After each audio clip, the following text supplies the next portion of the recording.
نحمده ونصلي على رسوله الكريم اما بعد فاعوذ بالله من الشيطان الرجيم بسم الله الرحمن الرحيم رب اشرح لي صدري ويسر لي امري واحلل عقدة من لساني يفقهوا قولي نحمده ونصلي على رسوله الكريم اما بعد فاعوذ بالله من الشيطان الرجيم بسم الله الرحمن الرحيم رب اشرح لي صدري ويسر لي امري واحلل عقدة من لساني يفقهوا قولي۔ اچھا، جادو سے متعلق کچھ چیزیں اور بھی ذکر کرنا چاہوں گی۔ آپ صلی اللہ علیہ وسلم نے فرمایا، جس نے علم نجوم کا کچھ حصہ حاصل کیا تو گویا اس نے اتنا جادو سیکھ لیا، اور جس قدر سیکھتا جائے گا اتنا ہی اس کی وجہ سے گناہ میں اضافہ ہوتا چلا جائے گا۔ ستاروں کا علم، ہاروسکوپ، ستارے کیا کہتے ہیں، سیکھنے میں، یقین کرنے میں، اس پر عمل کرنے میں، اس کو استعمال کرنے میں، اس کو پڑھنے میں، even if you don't believe it, تو یہ لغو چیز ہے۔ نبی صلی اللہ علیہ وسلم نے اس سے منع کیا ہے۔ کہتے ہیں کہ برائی جو ہوتی ہے اس کے قریب سے بھی گزرنے سے اس کا اثر آنے کا ڈر ہوتا ہے۔ اسی طرح ایک اور چیز آپ صلی اللہ علیہ وسلم نے فرمائی کہ جو شخص گرہ لگاتے ہوئے پھونک مارے اس نے جادو کیا، اور جو جادو کرے اس نے شرک کیا۔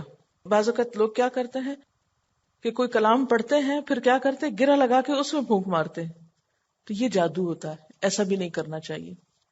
اور یاد رکھیے کہ نبی صلی اللہ علیہ وسلم نے ایسے خوف، توہمات اور وہم سے پناہ مانگی ہے۔ آپ دعا مانگا کرتے تھے، اللہم انی اعوذ بک من الہم والحزن، اے اللہ میں تفکرات اور غم سے آپ کی پناہ چاہتا ہوں۔ کیوں؟ اس لیے کہ جب انسان کے دل میں غم جگہ پکڑ لے تو کوئی کام نہیں ہو سکتا، خوف جگہ پکڑ لے تو انسان بہت سی اپنی صلاحیتوں اور قوتوں سے محروم ہو جاتا ہے۔ اسی طرح کوئی اور پریشانی انسان کو بے وجہ کی لگ جائے جس کی کوئی حقیقت نہیں، محض وہم پر مبنی ہے، تو انسان بہت سے کارآمد اور مفید کام کر نہیں سکتا۔ تو اس لیے ان چیزوں سے انسان بچا رہے یا اس کا ذہن خالی رہے تو انسان اپنی جو پازیٹیو صلاحیتیں ہیں ان کو خیر کے راستے میں لگاتا رہتا ہے۔ تو اب یہ ہے کہ کچھ چیزیں ہمارے بس میں نہیں ہوتی، ہمارے کنٹرول میں نہیں ہوتی۔ مثلا کوئی شخص آپ سے حسد کر رہا ہے، آپ کس طرح اس کو پکڑ کے روکیں؟ بعض اوقات پتہ چل جاتا ہے تو چلیں آپ اس کے ساتھ اچھا سلوک کرتے ہیں، ہو سکتا ہے اس کا غصہ غضب ٹھنڈا ہو جائے، لیکن بسا اوقات پتہ بھی نہیں چلتا، وہ دل ہی دل میں جل رہا ہوتا ہے اور پیچھے پیچھے جڑیں کاٹ رہا ہوتا ہے، آپ کو تو پتہ ہی نہیں چلتا وہ کیا کر رہا ہے۔ اب ایسے لوگوں کے خلاف آپ کیا دفاع کریں گے اپنا؟ تو بہتر یہ ہے کہ آپ اللہ تعالیٰ سے مدد مانگ لیں اور دعا مانگ لیں، اور ان ساری چیزوں سے بے نیاز ہو کر جو کر رہے ہیں اسے کرتے جائیں، کیونکہ وقت جو ہے وہ بہت قیمتی چیز ہے، وہ فکر اور پریشانیوں میں گنوانے کے لیے نہیں ہے، کیونکہ بہت سی چیزوں کا علاج ہمارے پاس نہیں ہوتا۔ تو مومن کے لیے دعا جو ہے وہ اسلحہ کی طرح ہے، الدعاء سلاح المؤمن۔ تو ہم اور اسلحے تو ہمارے پاس نہیں ہے، تو کم از کم دعا تو کریں کہ جس سے ہم شر کی قوتوں سے پھر نبٹ سکیں۔ سوال ہے، کیا تمام جنات شیاطین ہوتے ہیں؟ تمام جنات شیاطین نہیں ہوتے، جنوں میں اچھے بھی ہوتے ہیں، برے بھی ہوتے ہیں، کچھ نیک بھی ہوتے ہیں، کچھ بد ہوتے ہیں، جیسے انسانوں میں۔ شیطان صرف جنوں میں نہیں ہوتا، شیطان انسانوں میں بھی ہوتے ہیں، اور انسانوں کے شیطان جنوں کے شیطان سے زیادہ بدتر ہوتے ہیں۔ جب سب کچھ اللہ کے اختیار میں، تو جادو کا عمل کیسے ہو جاتا ہے؟ اللہ کے اذن سے ہوتا ہے۔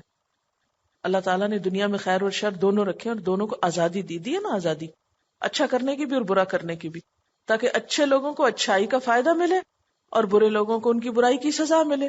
اگر یہ آزادی نہ ہوتی، یہ چوائس نہ ہوتی، پھر تو جنت اور دوزخ بھی نہ ہوتی، ہے نا۔ تو یہ اللہ تعالیٰ کی مصلحت تھی کہ میں لوگوں کو چوائس دوں، تاکہ پھر دیکھا جائے کہ لوگ خود کیا کر کے آتے ہیں۔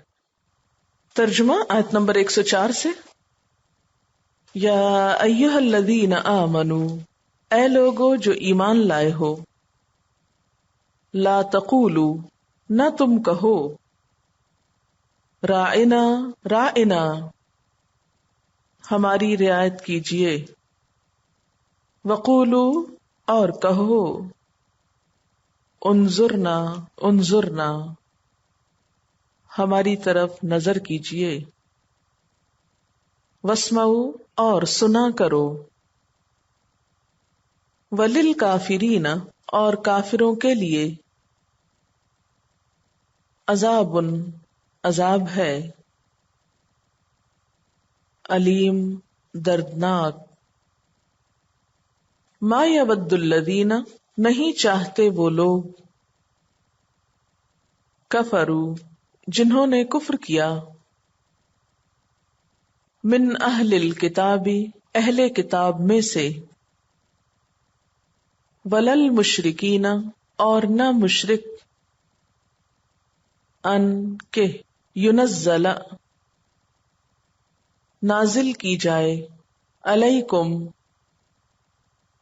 تم پر من خیرن کوئی بھلائی من ربکم تمہارے رب کی طرف سے واللہ اور اللہ یختص خاص کرتا ہے برحمتہ اپنی رحمت کے ساتھ من یشاء جس کو چاہتا ہے واللہ اور اللہ ذو الفضل فضل والا ہے العظیم بڑے ما نہیں ننسخ ہم منسوخ کرتے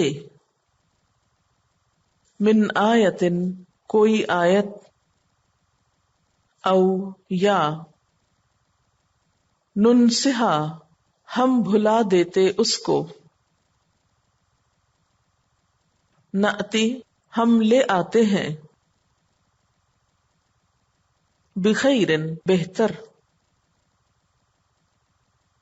منہا اس سے او یا مثلہا اس جیسی اس کی مانند علم کیا نہیں تعلم تم جانتے ان اللہ بے شک اللہ تعالی اللہ اوپر کل ہر شیئن چیز کے قدیر قدرت رکھنے والا ہے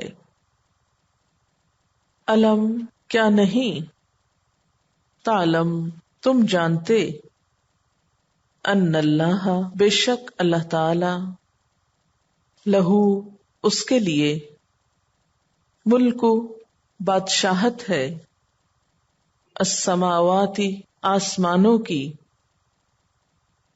والارض اور زمین کی و اور ما نہیں لکم تمہارے لیے من دون اللہ اللہ کے سوا من ولی کوئی دوست ولا نصیر اور نہ کوئی مددگار. الفاظ کی وضاحت. یا ایھا الذین آمنوا اے لوگو جو ایمان لائے ہو لا تقولوا نہ تم کہو راعنا راعنا. راعنا کا روٹ ہے رے این یہ. مراعات کا لفظ آپ نے سنا ہوگا، اس سے امر کا صیغہ ہے. راعی ہماری رعایت کیجیے، ہمارا خیال رکھیے. جیسے انگریزی میں بات کرتے ہوئے اگر کوئی بات سمجھ میں نہ آئے تو کہتے ہیں آئی بیگ یور پارڈن. اسی طرح اردو میں نظر کرم کیجیے. عربی میں گفتگو کرتے وقت اگر کسی شخص کو دوسرے کی بات سمجھ میں نہ آئے تو اس موقع پر کہا جاتا ہے راعنا، ہماری رعایت کیجیے، ہمیں دوبارہ سمجھا دیجیے. ویسے اس کا معنی ہوتا ہے حفاظت کرنا، نگاہ رکھنا، خیال رکھنا. وقولو اور کہیے انظرنا. انظرنا نون زوئے رے نظر، دیکھنا، مہلت دینا، انتظار کرنا. انظرنا دیکھیے ہم کو یا ہمیں مہلت دیجیے. واسمعوا اور سنا کرو. وللکافرین اور کافروں کے لیے عذاب علیم عذاب ہے دردناک.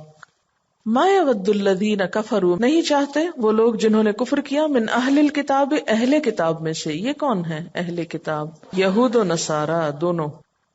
ولل مشرکین اور نہ مشرک. مشرکین کون تھے؟ اہل عرب. ان کے ینزل نازل کی جائے علیکم تم پر، من خیرن کوئی بھلائی، کوئی اچھی چیز، من ربکم تمہارے رب کی طرف سے، واللہ اور اللہ تعالی یختص خاص کرتا ہے. اس کا روٹ ہے خے صاد صاد خاص، برحمتہ ہی اپنی رحمت کے ساتھ، من یشاء جس کو چاہتا ہے، واللہ اور اللہ تعالی ذو الفضل العظیم بڑے فضل والا ہے، العظیم بہت بڑا، بہت بڑے فضل والا ہے. ما ننسخ نہیں ہم منسوخ کرتے، نون سین خے نسخ، نسخ کرنے کا معنی ہوتا ہے نقل کرنا، ہٹانا، مٹانا، منسوخ کرنا، زائل کرنا، ایک چیز کو ہٹا کر اس کی جگہ دوسری چیز لے آنا. ما ننسخ نہیں ہم منسوخ کرتے، من آیتن کوئی آیت، او یا ننسہا اس کو بھلا دیتے. ننسہا کا لفظ نون سین یہ سے بھی ہے، نسیان سے بھی، اور اگر یہ انسا ہو باب فعل میں تو اس کا معنی ہوتا ہے پوسٹ پون کرنا، مؤخر کرنا. ننسہا اس کو بھلا دیتے یا مؤخر کر دیتے. نأتی ہم لے آتے ہیں، بخیرن بہتر، منہا اس سے کس سے؟ جو چیز منسوخ کی گئی یا بھلوائی گئی. او مثلہا یا اسی کی طرح. الم تعلم کیا تم جانتے نہیں، ان اللہ بے شک اللہ تعالی علی کل شیء قدیر ہر چیز پر قدرت رکھنے والا ہے. الم تعلم کیا تم نے جانا نہیں، ان اللہ بے شک اللہ تعالی لہو اس کے لیے ہے، ملک بادشاہی، السماواتی آسمانوں کی، والارض اور زمین کی، وما لکم اور نہیں تمہارے لیے، من دون اللہ اللہ کے سوا، من ولی کوئی دوست، ولا نصیر اور نہ کوئی مددگار. بسم اللہ الرحمن الرحیم. یا ایہا الذین آمنوا اے لوگو جو ایمان لائے ہو، لا تقولوا رائنا رائنا نہ کہا کرو، وقولوا انظرنا اور انظرنا کہا کرو، واسمعوا اور سنا کرو. اس آیت کی شان نزول کچھ یوں ہے کہ اہل کتاب یا یہود جب نبی صلی اللہ علیہ وسلم کی مجلس میں آتے تو اپنی گفتگو کے ذریعے بسا اوقات آپ کو تکلیف دیتے. نبی صلی اللہ علیہ وسلم کی مجلس میں کسی کے آنے پر پابندی نہیں ہوتی تھی، کیونکہ کوئی بھی شخص جو آپ سے ملاقات کے لیے آئے، آپ سے سیکھنے کے لیے آئے، تو اسلام کا طریقہ کیا ہے کہ اسے آنے دو، روکو نہیں. تو ہر طرح کے لوگ آتے اور جو کچھ آپ فرماتے تھے وہ آپ سے سیکھا کرتے. مسلمان جب آپ کی مجلس میں بیٹھتے اور کوئی بات ان کو سمجھ میں نہیں آتی تو وہ آپ صلی اللہ علیہ وسلم کو ایک خاص لفظ کے ساتھ دوبارہ اپنی طرف متوجہ کرتے، اور وہ لفظ کیا تھا؟ رائنا، ہماری رعایت کیجیے، یعنی آپ دہرا دیجیے بات کو، ہمیں سمجھ میں نہیں آیا، آپ پھر سے فرما دیجیے. تو چونکہ مسلمانوں کے علاوہ یہود بھی آپ کی مجلس میں آتے تو ان کا طریقہ کیا تھا کہ مختلف الفاظ کو بدل دیا کرتے تھے. تو وہ نبی صلی اللہ علیہ وسلم سے حسد تو رکھتے ہی تھے، اس حسد کا مظاہرہ کہیں نہ کہیں ہو جاتا تھا. انہیں جب کوئی بات آپ سے پوچھنا ہوتی، دوبارہ دہرانے کے لیے کہتے تو رائنا کی بجائے ذرا سی اس میں اپنی زبان کو یا اپنے تلفظ کو بدل لیتے اور کہتے رائینا، رائنا کی بجائے رائینا، یعنی زیر کی بجائے ساتھ یہ بھی لگا لیتے. رائی عربی زبان میں گڈریے کو کہتے ہیں، چرواہے کو، اور نا کا مطلب ہوتا ہے ہمارا. تو رائینا کا مطلب ہمارا چرواہا، ہمارا گڈریا. یہ بہت توہین آمیز لفظ تھا. تو اللہ تعالیٰ نے مسلمانوں کو کیا حکم دیا کہ وہ اس لفظ کا استعمال چھوڑ دیں، اس مقصد کے لیے ایک دوسرا لفظ اختیار کریں. اور وہ کیا لفظ ہے؟ وقول انظرنا، اور آپ کہو انظرنا، ہماری طرف نظر کیجئے، نظر کرم کیجئے. اور ساتھ ہی یہ تلقین بھی کی گئی واسمعوا، اور سنا کرو، توجہ سے بیٹھا کرو، غور سے سنا کرو، تاکہ یہ کہنے کی ضرورت ہی پیش نہ آئے کہ دوبارہ بات بتائیے. تو یہاں سے 2-3 باتیں پتہ چلتی ہیں. ایک بات تو یہ پتہ چلتی ہے کہ ایسے الفاظ جن میں کسی کی اہانت ہو، جو ادب اور احترام کے خلاف ہوں، ان الفاظ کا استعمال نہیں کرنا چاہیے، اور ان کا بھی نہیں کرنا چاہیے جن میں بے ادبی کا کوئی اندیشہ ہو یا شبہ ہو. دوسری بات یہ کہ غیر مسلموں کی مشابہت سے بچنا چاہیے. کفار کے ساتھ اقوال میں، افعال میں مشابہت اختیار نہیں کرنی چاہیے. مسلمانوں کی اپنی ایک آئیڈینٹی ہونی چاہیے، اپنا ایک کلچر ہونا چاہیے. تیسری بات یہ کہ گفتگو صاف ہونی چاہیے. پھر یہ کہ جو بات کہی جائے اسے غور سے سنا جانا چاہیے اور سمجھنے کی کوشش کرنی چاہیے. یہاں پر اللہ تعالیٰ یہ بھی تو کر سکتے تھے کہ یہود کو سکولڈ کرتے، ان کو ڈانٹ ڈپٹ کرتے، ان کو کچھ کہنے کی بجائے مسلمانوں کو سمجھا دیا گیا کہ تم ایسے لفظ نہ بولو جس سے انہیں بگاڑ کا کوئی موقع مل جائے۔ اس سے کیا پتہ چلتا ہے کہ جب اپنے اندر کوئی خرابی ہو رہی ہو تو اس میں دوسرے کو، باہر والے کو بلیم کرنے کی بجائے اپنے گھر کی اصلاح کر لینی چاہیے۔ دشمن کو وہ موقع نہیں دینا چاہیے جس سے وہ فائدہ اٹھائے۔ یہ زیادہ سمجھداری کی بات ہے۔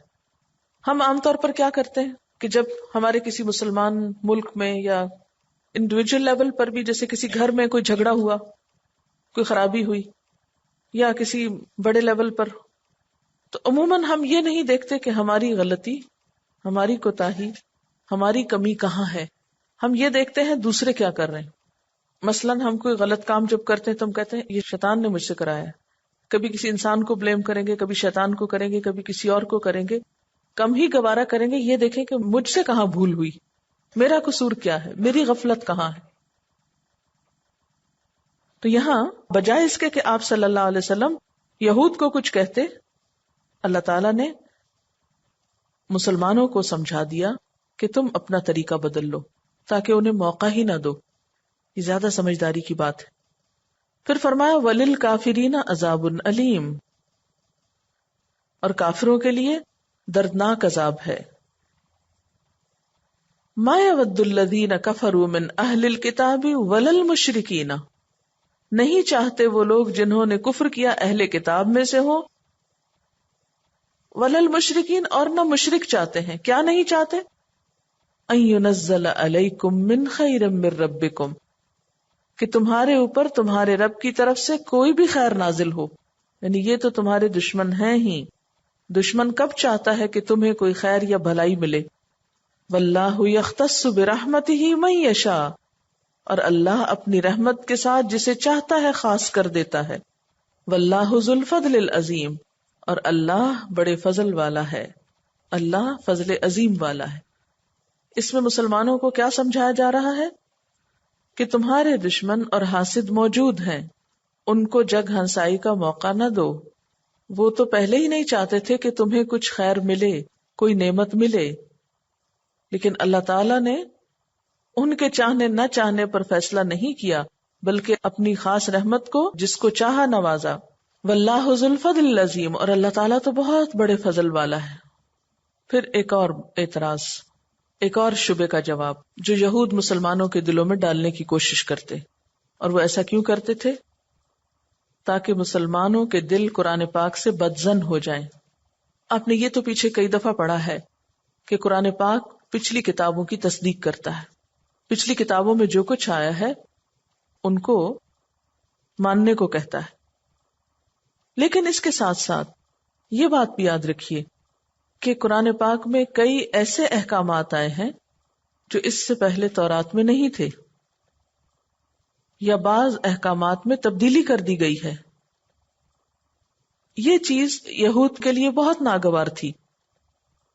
ما ننسخ من آیت او ننسها نأتی بخیر منہا او مثلہا، ہم اپنی جس آیت کو منسوخ کر دیتے ہیں یا بھلا دیتے ہیں اس کی جگہ اس سے بہتر لاتے ہیں، یا کم از کم ویسی ہی لے آتے ہیں۔ اللہ تعالیٰ فرماتے ہیں ما ننسخ من آیت، کہ ہم کوئی آیت منسوخ نہیں کرتے، مٹا نہیں دیتے، زائل نہیں کر دیتے، بدل نہیں دیتے، او ننسہا، یا اس کو بھلا نہیں دیتے، مگر یہ کہ اس سے بہتر لے آتے ہیں۔ شرعی اصطلاح میں نسخ کہتے ہیں ایک حکم کو بدل کر اس کی جگہ نیا حکم لے آنا۔ ایسا کیوں کیا جاتا ہے؟ اس کی کیا ضرورت ہے؟ ایک حکم آیا پھر اس کو بدل کر ایک اور آ گیا، ایسا کیوں ہوتا ہے؟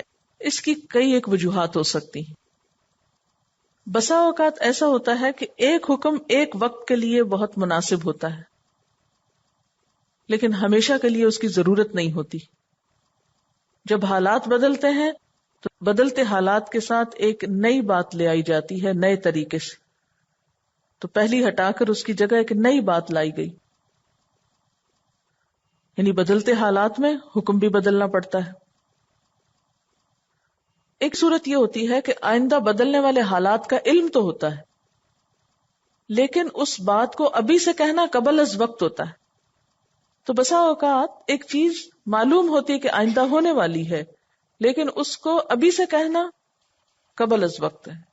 مثلاً ایک ڈاکٹر اگر ایک مریض کو ایک نسخہ بتاتا ہے تو آپ نے یہ دیکھا ہوگا کہ وہ اکٹھی 6 مہینے کی دوا نہیں دے دیتے. کیا کرتے ہیں؟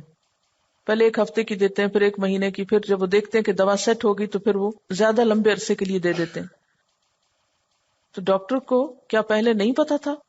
پتا تھا، لیکن مریض کے لیے بوجھ ہو جاتا.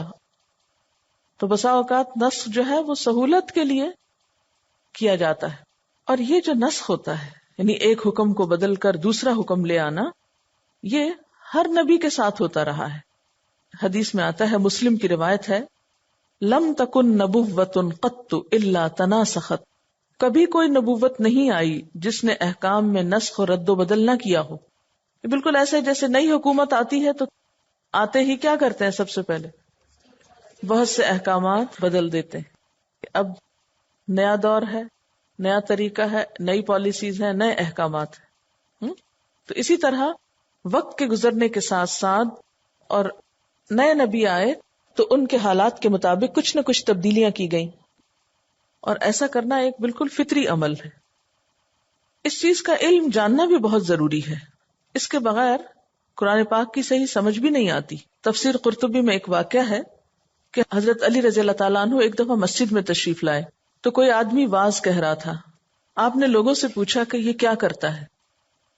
لوگوں نے کہا یہ واز و نصیحت کر رہا ہے. آپ نے فرمایا نہیں، یہ کوئی واز و نصیحت نہیں کر رہا، بلکہ یہ کہنا چاہتا ہے کہ میں فلاں بن فلاں ہوں، یعنی اپنی سیلف پروجیکشن چاہتا ہے.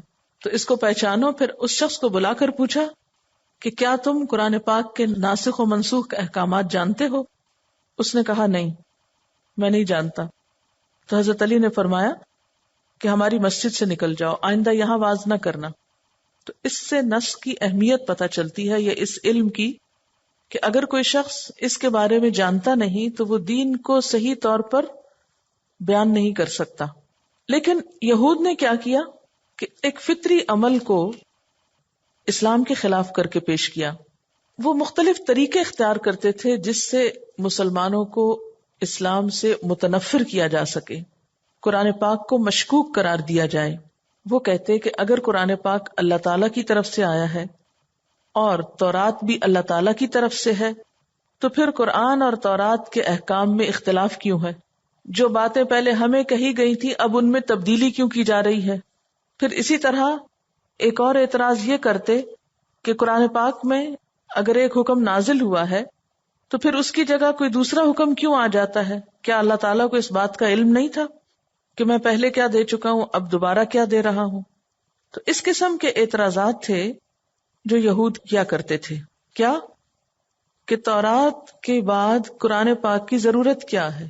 اگر تورات اللہ کی طرف سے اور قرآن، تو دونوں میں فرق کیوں ہے؟ تورات ہی کافی ہے. اور دوسرا یہ کہ ودن قرآن ایک حکم آتا ہے پھر اس کو بدل کر ایک دوسرا حکم دے دیا جاتا ہے، ایسا کیوں ہوتا ہے؟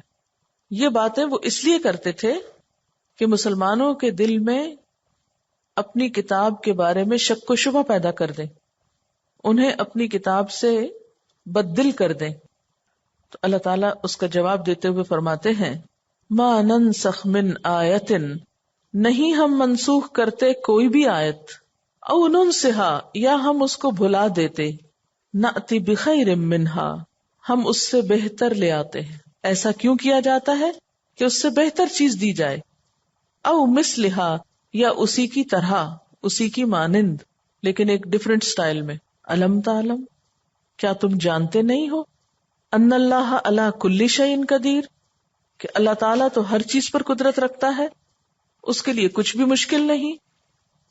یعنی ایک حکم کو بدلنا اس کے لیے کچھ مشکل نہیں، ایک چیز کو بھلوا دینا اور پھر اس سے بہتر دے دینا یا اس جیسی کوئی اور دے دینا، اس کے لیے کیا مشکل ہے. قرآن پاک میں نسخ کی کچھ مثالیں آپ کو بتاؤں گی.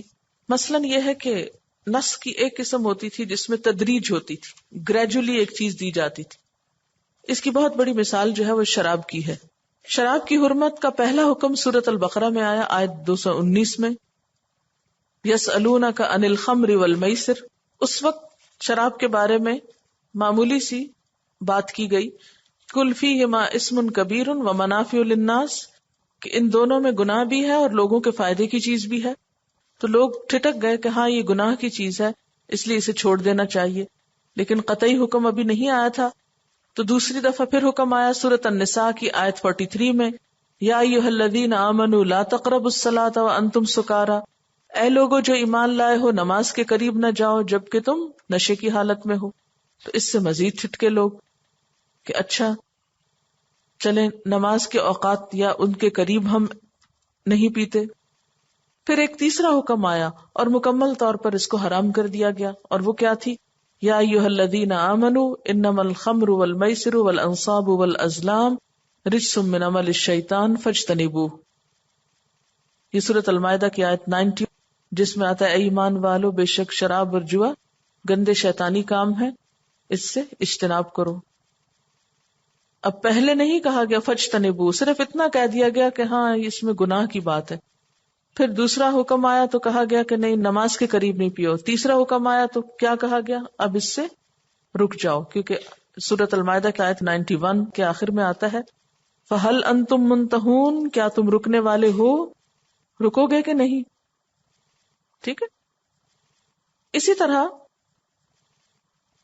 نسخ کا ایک اور طریقہ یہ ہوتا ہے کہ اس میں حکم بھی اور ان کے الفاظ دونوں ہی چلے جاتے ہیں، جس کو انسا کہتے ہیں، بلوا دینا، یعنی الفاظ اور تلاوت دونوں ہی ختم ہو جاتے ہیں. اس کی مثال مثلا سورۃ البقرہ کی آیت 26 ہے، ان اللہ لا یستحی ان یضرب مثلا ما بعودۃ فما فوقہا، بے شک اللہ تعالیٰ نہیں شرماتا کہ بیان کرے کوئی مثال کسی مچھر کی یا اس سے بڑھ کر یا اس سے کم تر کسی چیز کی. تو اب آپ پورا قرآن پاک کھول کے دیکھ لیجئے، کہیں بھی مچھر کی بات تو ہے نہیں. تو پھر یہ کیوں کہا گیا؟ تو اس کے بارے میں علماء یہ کہتے ہیں کہ کوئی آیت پہلے تھی جس میں مچھر کا ذکر آیا تھا، پھر بعد میں وہ آیت بھلوا دی گئی. بھلوانے کا مطلب کیا کہ نبی صلی اللہ علیہ وسلم کے دل سے وہ اٹھا لی جاتی تھی. ٹھیک ہے، لیکن اس کا کہیں دوسری جگہ اشارہ موجود ہوتا تھا. مثلا قرآن پاک میں قبلے کی تبدیلی کا حکم، اس کا اشارہ ملتا ہے کہ پہلے ایک اور حکم دیا گیا تھا، وما جعلنا القبلۃ التی کنت علیہا، اور نہیں وہ قبلہ جس کو ہم نے آپ کے لیے مقرر کیا تھا. وہ کہاں مقرر کیا تھا؟ قرآن پاک میں تو کہیں ذکر نہیں ہے. تو اس کا مطلب ہے کہ پہلے کہیں ہوگا، پھر اس کے بعد اس کو ہٹا لیا گیا اور صرف بعد کا حکم باقی رکھا گیا. پھر اسی طرح بسا اوقات تلاوت تو نہیں رہتی لیکن حکم باقی رہتا ہے، یعنی الفاظ باقی نہیں رہتے لیکن حکم باقی رہتا ہے. اور اس کے بارے میں موطا امام مالک کی ایک روایت ہے جس میں آتا ہے الشیخ والشیخۃ اذا زنیا فرجموہما، کہ شادی شدہ مرد یا عورت اگر زنا کرے تو ان کو رجم کرو. اس کے بارے میں علماء کہتے ہیں کہ پہلے یہ آیت قرآن پاک میں تھی، پھر آیت تو اٹھ گئی لیکن حکم باقی رہا، کیونکہ نبی صلی اللہ علیہ وسلم نے اپنے دور میں اس پر عمل کروایا. تو بہرحال مختصر سی بات یہ ہے کہ یہاں پر یہود کے اعتراض کا جواب دیا جانا مقصود ہے، کیونکہ وہ نسخ کو قرآن کے خلاف یا قرآن کی روح کے خلاف سمجھتے تھے. آج بھی آپ دیکھیں کہ بہت سے لوگ یہ اعتراض کرتے ہیں کیوں اللہ تعالیٰ کو پتا نہیں تھا کہ لوگوں کو آخری حکم کیا دینا ہے، لہٰذا پہلے حکم کیوں دیے گئے. تو یاد رکھیے کہ ایک مومن جو ہوتا ہے نا وہ ایک ٹری کی طرح گرو کرتا ہے. جب ایک بیج آپ ڈالتے ہیں زمین میں تو پہلے اس کو ڈے 1 پہ ہی کھاد کی ضرورت ہوتی ہے؟ کیا وہ اس وقت اتنا ہی پانی لیتا ہے جتنا 1 سال کے بعد لیتا ہے؟ نہیں نا. شروع میں کتنی ضرورت ہوتی پانی کی؟ تھوڑا تھوڑا چھینٹا بھی کافی ہوتا ہے. پھر جب وہ تھوڑا بڑا ہوتا ہے پھر تھوڑا اور پانی لگتا ہے، پھر جب زیادہ بڑا ہوتا ہے تو زیادہ پانی چاہیے ہوتا ہے. اسی طرح دین میں جب انسان آتا ہے تو شروع میں تھوڑے تھوڑے حکم پہ عمل کرتا ہے، پھر گرو کرتا ہے، پھر اور بڑی بات چاہیے، پھر اس کے بعد اور اسٹرانگ ڈوز چاہیے ہوتی. تو دین ہمارا بہت فطری ہے. آج بھی آپ دیکھیں کہ اگر ایک شخص جو نیا مسلمان ہوتا ہے تو آپ پہلے ہی دن اس کو ہر بات پہ پابند کرا دیں گے؟ سب کام پہلے ہی دن اس پہ لاد دیں گے؟ نہیں نا، گریجولی اینڈ سلولی، تھوڑا تھوڑا تھوڑا تھوڑا. تو دین کی اس حکمت کو انہوں نے دین کے خلاف استعمال کیا، مسلمانوں کا مذاق اڑانے کے لیے. پھر اللہ تعالیٰ فرماتے الم تعلم، کیا تم جانتے نہیں ہو؟ کس بات کو؟ ان اللہ، کہ بے شک اللہ تعالیٰ، لہو ملک السماوات والارض، اسی کے لیے ہے آسمان و زمین کی بادشاہت. وما لکم من دون اللہ من ولی ولا نصیر، اور تمہارے لیے اللہ کے سوا نہ کوئی دوست ہے اور نہ کوئی مددگار ہے. یہ بات کیوں کہی گئی؟ اس لیے کہ اس سے پیچھے کہا گیا تھا کہ وللکافرین عذاب علیم، اور پھر ان اللہ علی کل شیء قدیر. جو مسلمان غیروں کے پروپیگنڈے کا شکار ہو کر اپنے دین کو چھوڑ بیٹھے گا، وہ اللہ تعالی کی پکڑ سے کہیں نہیں جا سکتا. اور ہم سب کو یاد رکھنا چاہیے کہ اگر ہم اللہ کی دوستی یا اللہ کا قرب یا اللہ تعالی کی رضا کو چھوڑ کر کوئی اور طریقہ اختیار کریں گے تو پھر پوری دنیا بھی مل جائے تو ہمیں کوئی فائدہ نہیں پہنچا سکتی. وآخر دعوانا ان الحمد للہ رب العالمین. سبحانک اللہم وبحمدک نشہد ان لا الہ الا انت نستغفرک ونتوب الیک. والسلام علیکم ورحمۃ اللہ وبرکاتہ.